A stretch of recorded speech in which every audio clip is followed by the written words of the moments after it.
The B Plus Wrestling Podcast.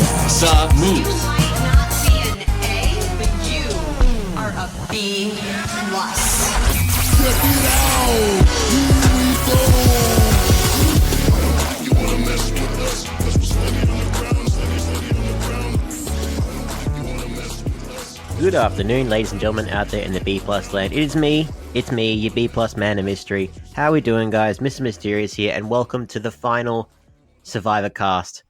A little bit late, I know, a little bit late. Partly by design, partly on accident. It feels like a D&D kind of gathering that we've tried to continually organize the SurvivorCast, and like Greg Unchained, unfortunately, has not been able to join me on some occasions, and sometimes he's not feeling well, sometimes I wasn't feeling well. It kind of went all a mess, and then I was just like, screw it, I'm going to try and get to it as the moment I have time. And partly as well, when we didn't capitalize on this, the moment the finale finished, I thought, let's give this like a little bit of a week or so, because I wanted to see what impact this series would have on the wrestling scene, because that's why we watch this as wrestling fans. The goal of this podcast, the goal of us watching Australian Survivor, was to see the success of one, Matty Wahlberg and Harry Avalon. Hope that they would go on to win, or if not, have a valiant run and last as long as they could, which Harry did, which is wonderful, which is why we stuck it out till the very end. And we did want to, at first we were just like, oh, Matty's not in it anymore, what's the point of even watching? But Greg and I became fans, and I think next time Australian Survivor is on, I don't think I'll be as invested as this year's one, unless there's someone else there who I'm familiar with or who is another wrestler. I don't think they'd continue that trend, or if it's a returning Survivor cast, like you had Luke, he appeared on multiple Survivors. Like if Matty ever appeared again, like screw it, I would happily watch whatever season that would be. That would be an amazing time, because I thought if given the chance, he could have easily crushed it. I'm not bitter. I'm not. I reckon he would have crushed it if given the chance, but that's just me. But yeah, I just wanted to see what the impact of this, whether more people would actually notice the Australian wrestling community, how that was the goal of Matty Wahlberg, and I was able to actually see it in person in a way, because we're building up to Coliseum. Greg and I are actually going to head over there in a couple weeks' time, and I was actually able to go head to the Perth Royal Show. I was there for a day, and I got to watch the Stars VPW, and one of the interstate talent that was over there was Matty Wahlberg.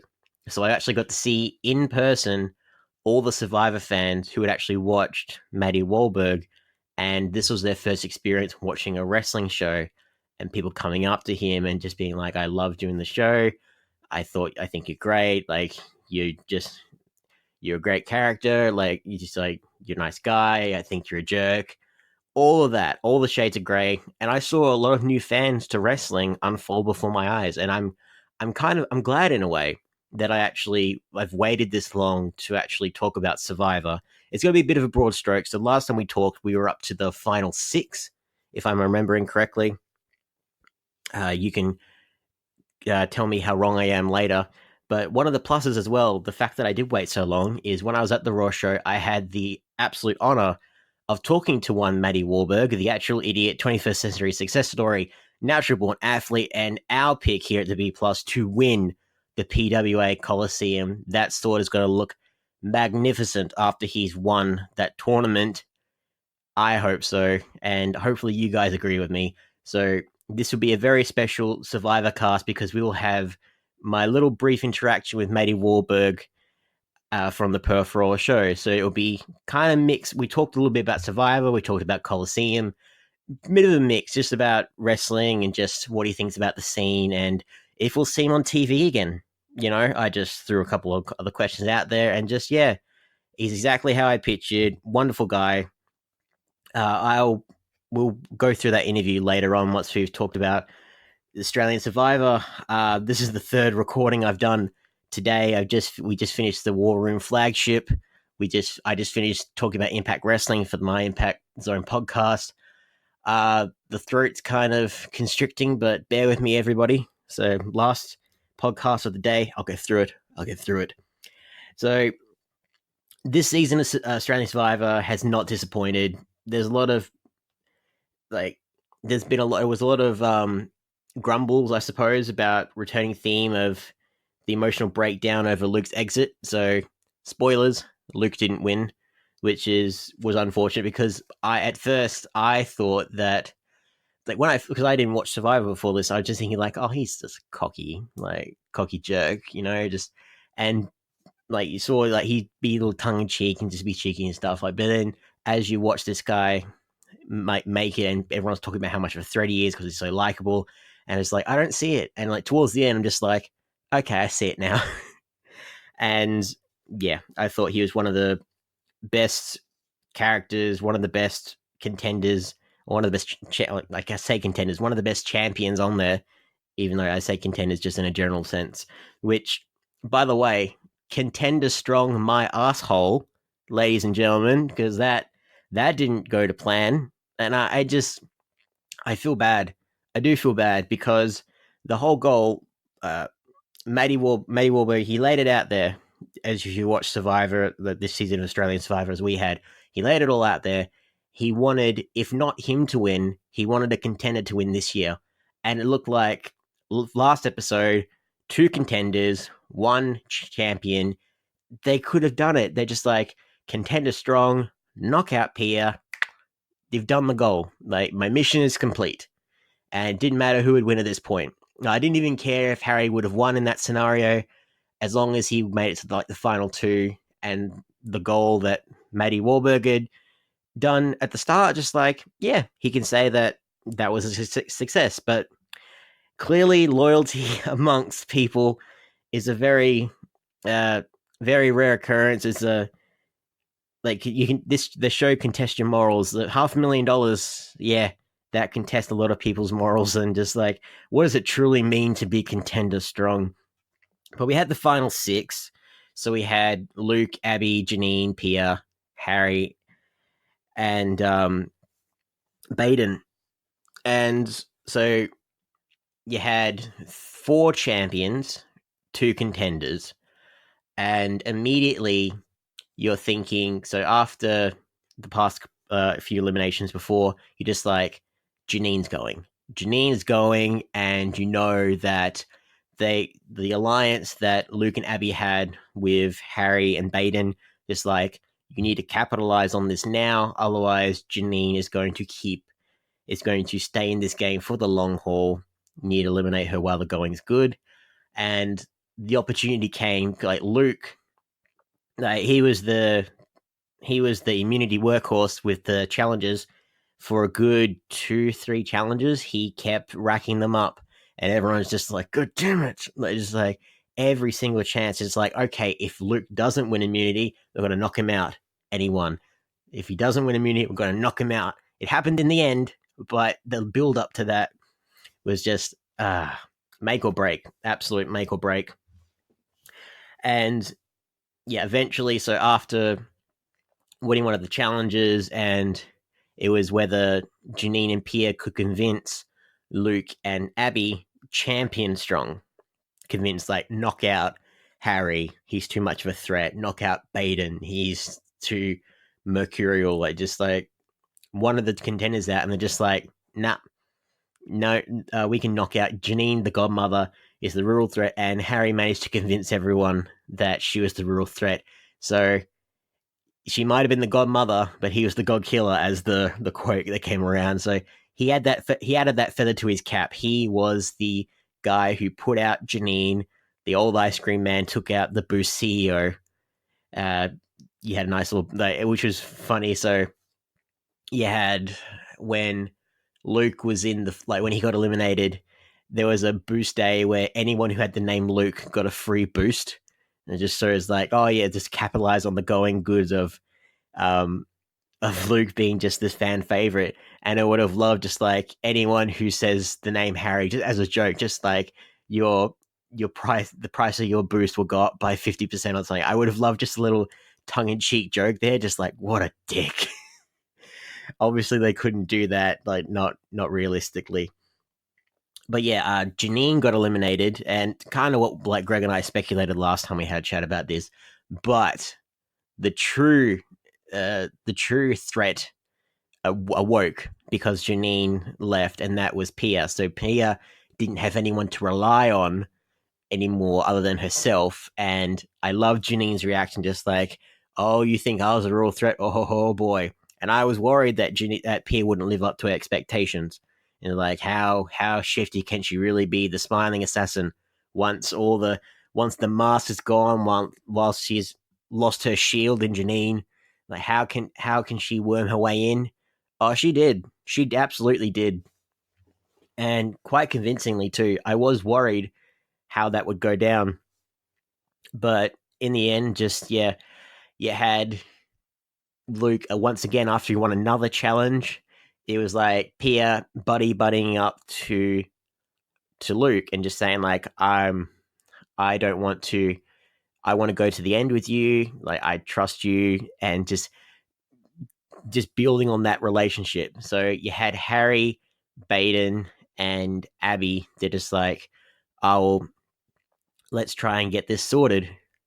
And the interesting thing was, so what happened? Luke actually won not an immunity per se, but he was able to kick off one of the contenders off of tribal council, so they couldn't vote, they couldn't be voted out, but they would be out of the equation.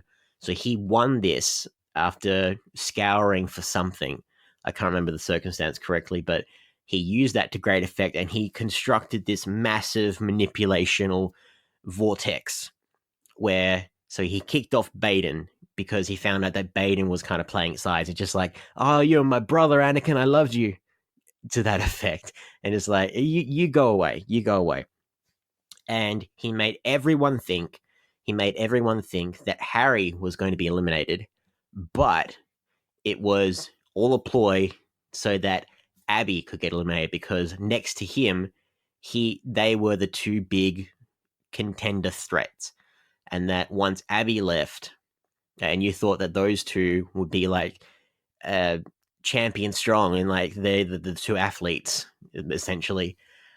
So it was all a ploy, just like, okay, if I have to choose between Pia and Abby, I'm going to choose Abby to get kicked off. And Pia just throwing other people in the crosshairs, like, oh no, don't eliminate me, you should eliminate Abby. Oh no, don't, I can look after you, like, you can trust me. Loved it. And like, people knew that she was being two-faced, but the fact that she was able to still convince people, I found that fascinating. I absolutely did. So you had Janine gone, you had Abby gone. So if she stuck around to her original plan of stick it out with Janine and Pia to the top three, she would have gotten a bit closer to the gold. Her original plan of get to the top three, win the immunity challenge, and then top two go to tribal. Yeah, if she stuck to that, she probably might have won it, maybe. But yeah. So then when we're down with 4, and everyone's just like, damn it, Luke, please don't win this challenge. And sure enough, Harry won a challenge. Harry actually won a challenge. I was so proud of him. And immediately Luke's like, shit, I'm going home. I'm screwed. And it's a big emotional moment. Just, it's like, it's the proper, I'm crossing fandoms here, but just like the David Tennant Doctor Who, I don't want to go. It's that moment, just like, oh shit, he's a nice guy, you want what's best for him. And for those of you who haven't caught up with Survivor after the show finished, there was a GoFundMe that was made for Luke. And because his daughter, like when he left for Survivor, his daughter was only like 6 weeks old, and she got diagnosed with cystic fibrosis, which is like really like chronic condition. And obviously the $500,000 was to look after his family, and through the courts of Survivor, it's just like, yeah, he's doing this for a noble cause, and you just want to what's best for him. But there was a GoFundMe that was made, and they managed to raise like the exact amount of prize money, like over $500,000. Like it was like 520,000 at some point. And Luke, being the great guy that he was, just like, because people kept donating and donating, just like, yeah, just stop, guys. Like, if I would have won the show, I would have won this amount of money anyways. So I'm gonna stop the GoFundMe, like, stop donating. Thank you for your generosity, for your support. At the very least, this guy is being looked after. His family's going to be looked after for a long time. It's just one of those like heartwarming things. Just like people have grown to love him through the show, and yeah, it's just a amazing thing. So, like the third child, Madeline Snow Toki, which is such a cute name, and so she's like born with intestinal atresia after 3 weeks spent in a neonatal intensive care unit, and that's when they discovered that she had cystic fibrosis, and that's just like worst things that you can kind of hear after you've had a child come into the world. But yeah, if nothing else, I'm so glad that he kind of won in a way. He was a true winner of Survivor, even though he didn't have the title of like the winner of Australian Survivor. He was the people's champ, and as a wrestling fan, all right, I'll give you that moniker. You were the people's champ, brother. You were the king of the jungle. And immediately the other contenders, they're just like, yep, he needs to go. He needs to go. Harry was kind of key in this as well, just like, yeah, you need to go. And it really came down to the fact that how the others were going to vote. And like, well, are you going to vote like with like bring Pierre into this? Are you going to vote Luke into this? You're going to try and keep him around for a little bit longer? But no, they're just like immediately the physical threat, fan favorite. They had to kick him off, and it was down to the final 3: Pierre, Baden, and Harry. And as I mentioned, 2 contenders against all odds. They stuck it out. They were the last 2 contenders standing. And then you had Pierre, and you're just thinking, contender strong. Just remember that, contender strong. It was been so easy to just do that, right?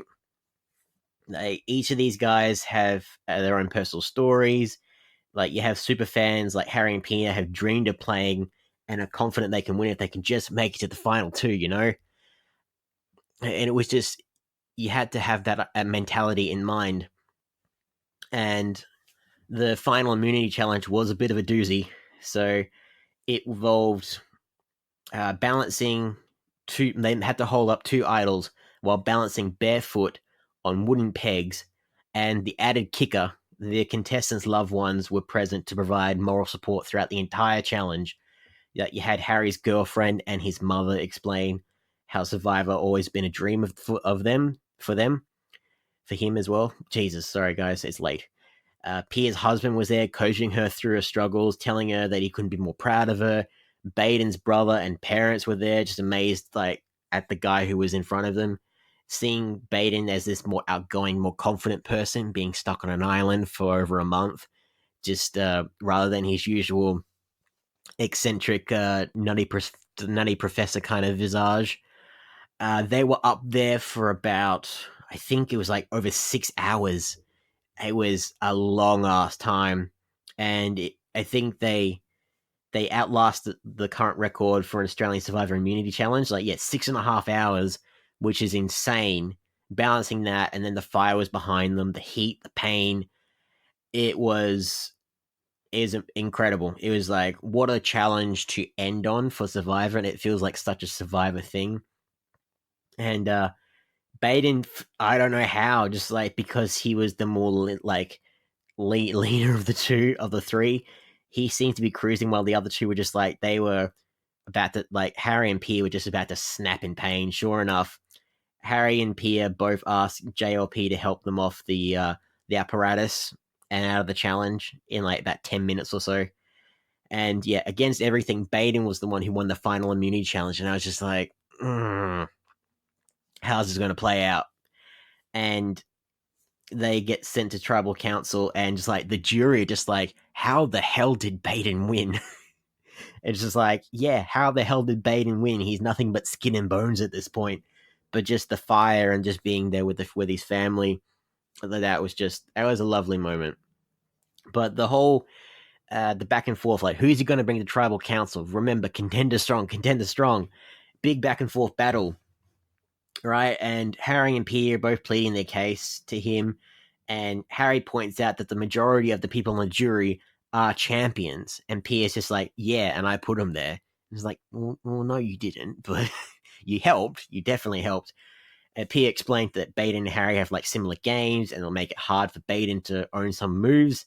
And Harry's replying that Pia is proving how convincing she can be, right? And it's just, yeah, it's not even the final tribal council, and she's already doing this big sales pitch. And Baden's just like, here's the thing. And like, I'm glad I talked to Matty Wahlberg about this as well. Whoever he would have picked, Baden wasn't going to win, because the other two players, Pia and Harry, they were actively playing. Like, Pia was playing the social game like Baden, but you could actually actively see her moves being played out. And Baden, that was kind of his strategy as well. And you could tell that he kind of had an ulterior motive to things, but he couldn't quite articulate what exactly his plans were. So trying to convince a jury what exactly he did throughout the entire series, he was always going to have trouble. So if he knocked out Pia, Harry would have won. If like what he did, he knocked out Harry, and it was out of those two, yeah. And it wasn't a matter of just like trying to convince the jury that he's a good guy. It's just like, no, convince them that you were a master manipulator. And compared to Pia, the actor, that was always going to be an impossible task. So on that point, it's just, yeah, whoever he would have chosen, he would have came out second, which is unfortunate, but it's kind of true. It doesn't mean that I don't think that he was didn't think that he did great. Like, he was amazing. I loved him throughout the entire series, although he was such a lovable guy. And just all of a sudden, just, yeah. Piers, in the end, she convinces Baden that taking down Harry the cockroach will be a huge move for the jury that nobody else can claim, that he defeated the ice cream man. And Pia is giving Baden some confidence, and like, this will ultimately tip the scales in your favor, dude. This will really help you, yeah. And yeah, Baden seals Harry's fate, and yeah, Harry is the last member of the juror. So you get those. Dirty Harry was kicked out, and I was gutted. I thought, oh, like, it's just to validate the wrestling fan in me, just to see a wrestler actually win it all. It would have been so great. And I love when Harry's on the jury. So he's only had like he didn't get a chance to have like a big moment at the jury villa, like a night to prepare or anything like that. All he could do was maybe have the shower and trim his beard. And he has this big porn stash that makes him look exactly like El Taco Nacho, his wrestler character in EPW. Just like, yep. You just had to put a luchador mask on him, just like, and the final member of the jury, El Taco Nacho. Ah, dear. That was really funny. And I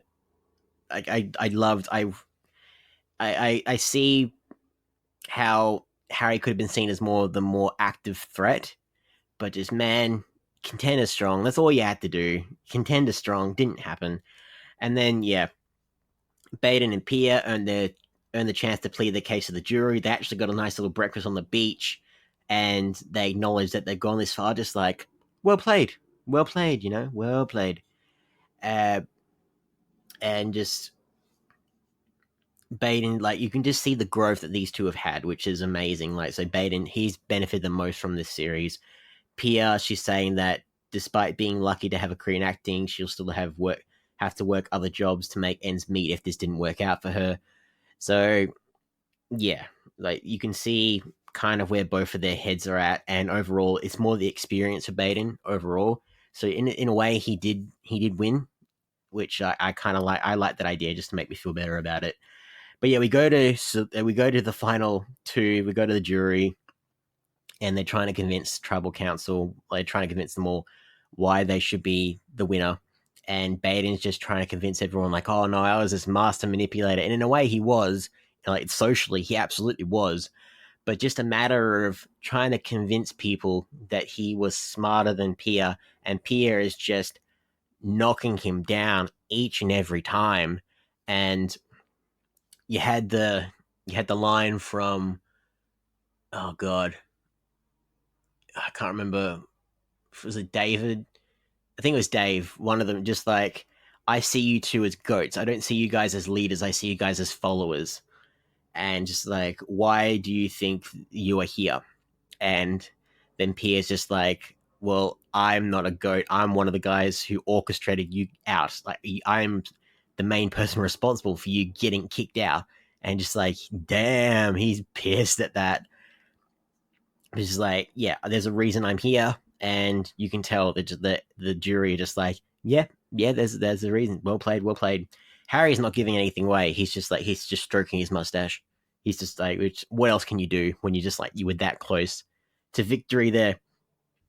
Both of them had worthy cases, but the strongest was Pia. Her argument was her argument.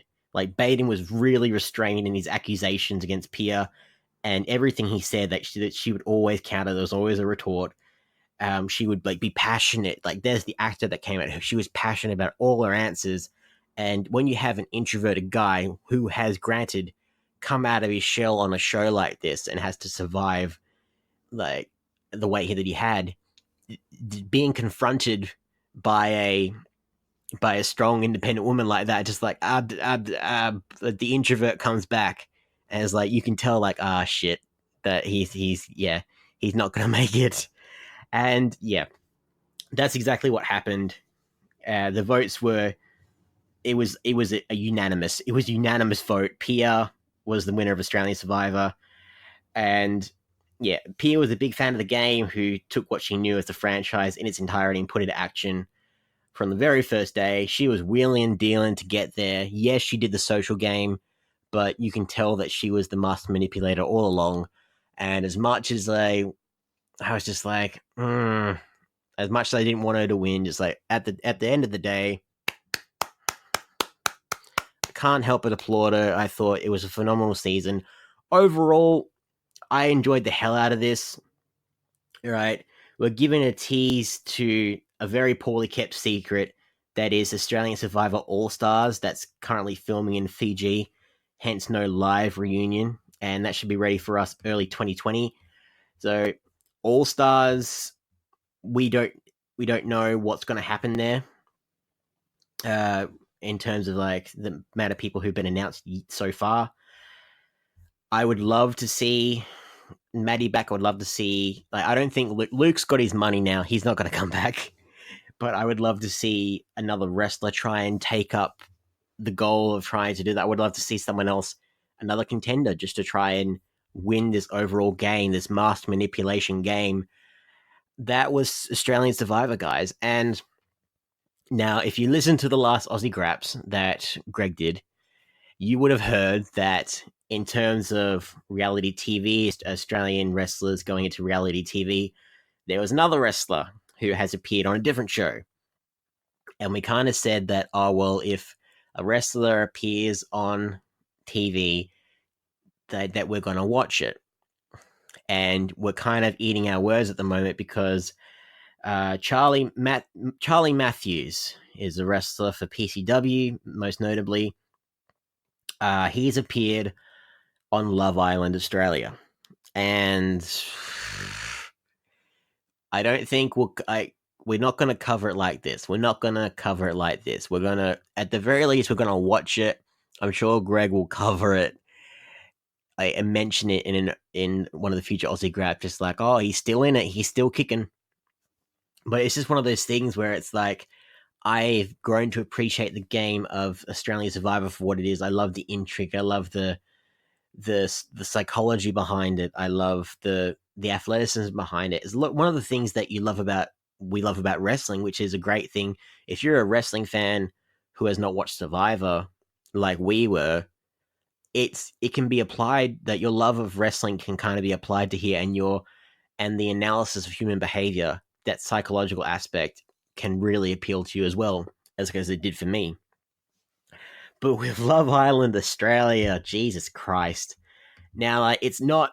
I've brushed up a little bit. Exactly. I haven't watched any show. I haven't watched any of the old seasons, whatever. But I've looked at like the format that they have, and it's like they're all on one island, and the idea is that the couples are either together for love, friendship, or money, and the overall goal is to win a certain amount of prize, $250,000. I'm guessing. I don't know. Any islander who remains single after the couple is eliminated are dumped from the island. So there is a level of strategy there, right? But it is the fact that it revolves around relationships, and it looks very, very superficial. That's kind of the things, just like, why do we have to talk about this? Why did we agree to this? Like, just because Australian TV can sometimes just be so bad. And this is one of those shows just like, yeah, this is proof positive why people look at Australian TV and just like, this is awful. Like, what's on Netflix, you know? But for the sake of being a wrestling fan and supporting Aussie Graps, we're gonna try and watch this. We're gonna try and watch Matt in his journey. We're gonna try and watch him, Charlie Matthews. We're gonna try and watch him and see if he's in it for money, if he's in it for love. Jesus Christ. That's pretty much where I'm at. But before you guys go, I'm going to reward you guys for listening to me rant about Survivor for 30 odd minutes. So without further ado, ladies and gentlemen, I refer to my chat from earlier this week with the one and only Matty Wahlberg. This is Michael here with the B Plus at the Perth Royal Show. I'm joined by our pick to win the Coliseum sword in about a few weeks' time. You're joined by the 21st Century Success Story, King of Sydney, Matty Wahlberg. Thank you very much for joining me. I'm happy to be here, but I just want to make sure everyone who's listening understands that Michael here was off getting a Dagwood dog and those type of things, and he's basically made me sit here and wait for 20 minutes for this interview. I think he thinks he runs the show, but you know, it is what it is, isn't it?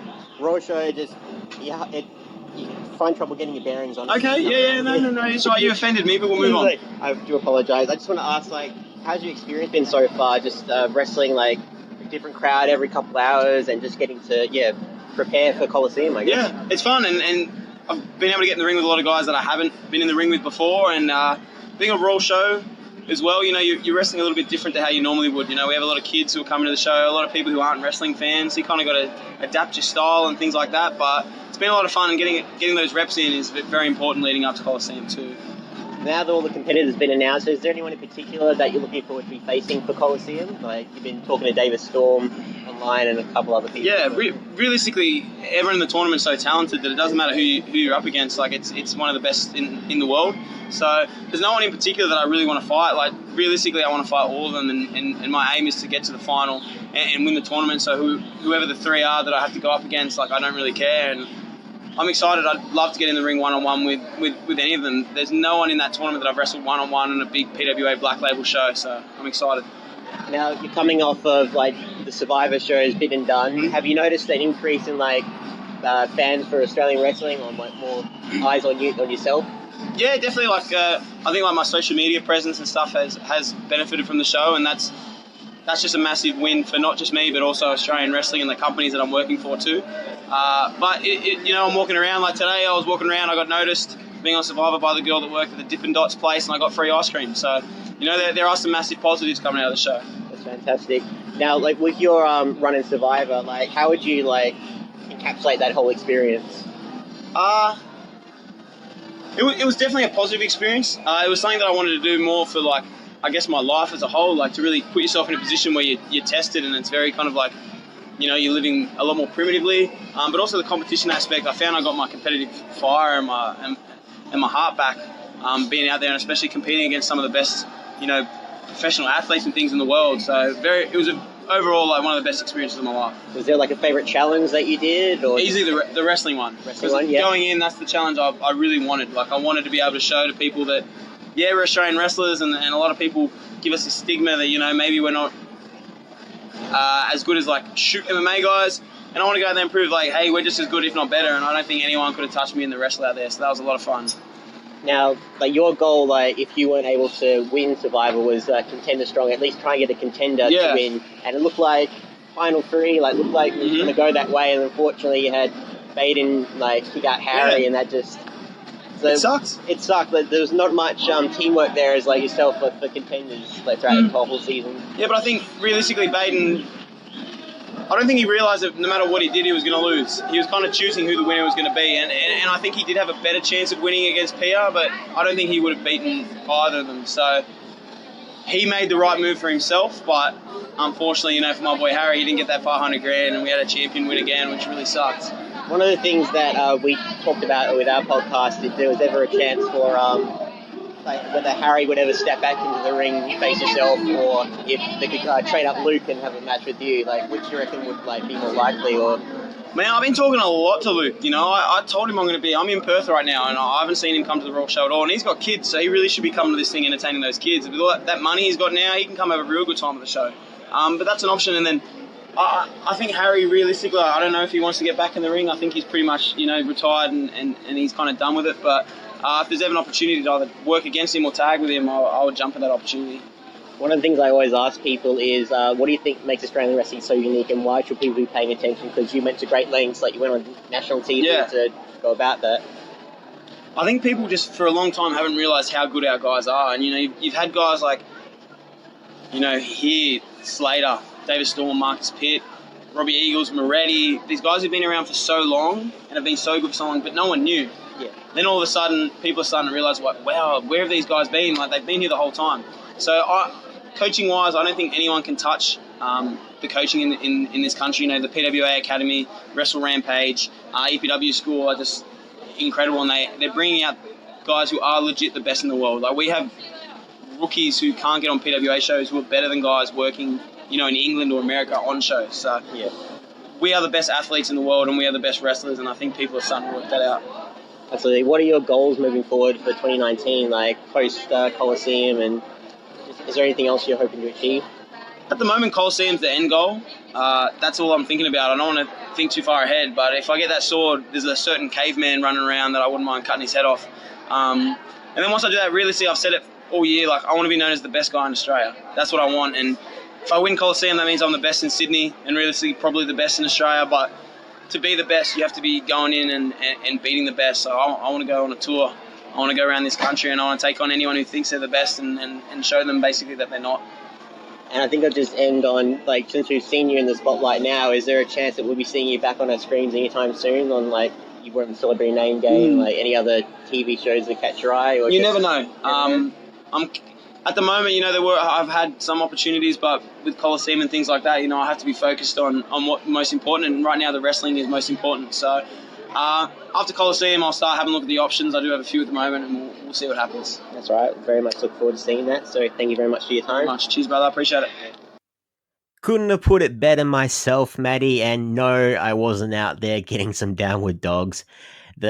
I mentioned just the Royal Show. It's a big place. You kind of get hard to get your bearings. Lovely man, and yeah, I had the absolute privilege of actually watching Matty Wahlberg on 3 different sets. The time I was there, actually do 3 different shows. Just a precursor to PWA Coliseum. I can't wait to head to Sydney with Greg Unchained, like the B Plus team. We're going to be there reporting live at Coliseum over 2 big nights. It's one of the biggest shows of the year in Australian wrestling. You got MCW 9 happening around about the same time. There's a lot of big stuff going on, ladies and gentlemen. The Australian wrestling scene is getting bigger and better, and it sounds like we're joking, but we're really not. We want Matty to win. We think that he is more than deserved it. He's an incredible wrestler. He's just like, his story of just getting up to that point and just missing out. It's only fitting that this could be his year, and we want it to be his year in professional wrestling, and hopefully you guys do too. So thank you very much for your repeated listening in terms of Australian Survivor. Thank you also very much for just your support in a very off-kilter way of us to support Australian wrestling. And just if you're just a fan of Australian Survivor and you just wanted a new perspective on the actual game itself, and you're like, oh well, I might try and see Matty Wahlberg in a show, or I might check out an Australian wrestling show and just see how these two worlds kind of connect. So if you kind of go into either show with that kind of mindset, if we've made wrestling fans Survivor fans, or if we made Survivor fans wrestling fans, as Matty Wahlberg intended to do, like, we've done our job. And so thank you very much, ladies and gentlemen. That's all from me. If you want to follow me on all the socials, I'm at Miss Mysterious 117I. Facebook, Instagram, Twitter, YouTube, and Grapple. Hit me up, guys. Let me know what you thought about this season of Australian Survivor. Did you think Pierre was the person who deserved to win? Would you have wanted Harry to win? Would you have wanted Baden to win? Do you agree with what I said? Hit me up on the socials. I genuinely want to hear what you guys have to say. If you want to hear from us collectively at the B+, we are at the B+ Wrestling on Twitter because wrestling wouldn't fit. The B+ Wrestling everywhere else. Remember, guys, our Patreon. Any amount you could donate would be greatly appreciated so we can keep giving you all what you want, when you want, showcasing the very best of Australian wrestling and sometimes Australian reality TV, but keeping you up to date on all the wrestling news from around the globe. So like, share, subscribe, hit that 5-star review. I've been Mr. Mysterious for the SurvivorCast, and I'll see you guys all very soon.